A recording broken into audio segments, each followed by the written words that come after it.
EVM hack થઈ શકે એના પુરાવા છે. અમેરિકાના નેશનલ ઇન્ટેલિજન્સ ડિરેક્ટર તુલસી ગબાર્ડનો દાવો.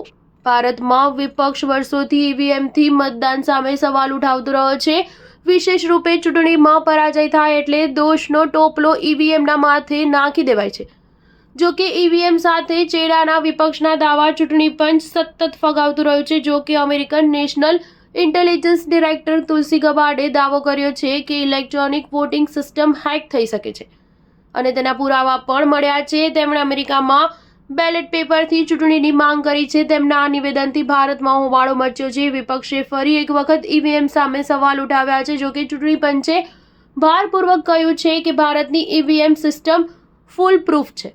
અમેરિકન પ્રમુખ ડોનાલ્ડ ટ્રમ્પની કેબિનેટ બેઠક દરમિયાન યુએસ નેશનલ ઇન્ટેલિજન્સ ડિરેક્ટર તુલસી ગબાર્ડે દાવો કર્યો કે ઇલેક્ટ્રોનિક વોટિંગ સિસ્ટમ હેક થઈ શકે છે. તેથી આખા દેશમાં પેપર બેલેટથી મતદાન તરફ વળવું જોઈએ. આ બેઠકમાં તેમણે વોટિંગ મશીનની સુરક્ષામાં ખામીના પુરાવા પણ રજૂ કર્યા હતા. અમેરિકન પ્રમુખ ડોનાલ્ડ ટ્રમ્પે 2020ની ચૂંટણી દરમિયાન ભૂતપૂર્વ સાયબર સિક્યોરિટી ચીફ ક્રિસ ક્રેપ્સની તપાસ માટે ડિપાર્ટમેન્ટ ઓફ જસ્ટિસને નિર્દેશો આપતા એક્ઝિક્યુટિવ ઓર્ડર્સ પર હસ્તાક્ષર કર્યાના બીજા દિવસે ગબાર્ડે આ દાવો કર્યો હતો.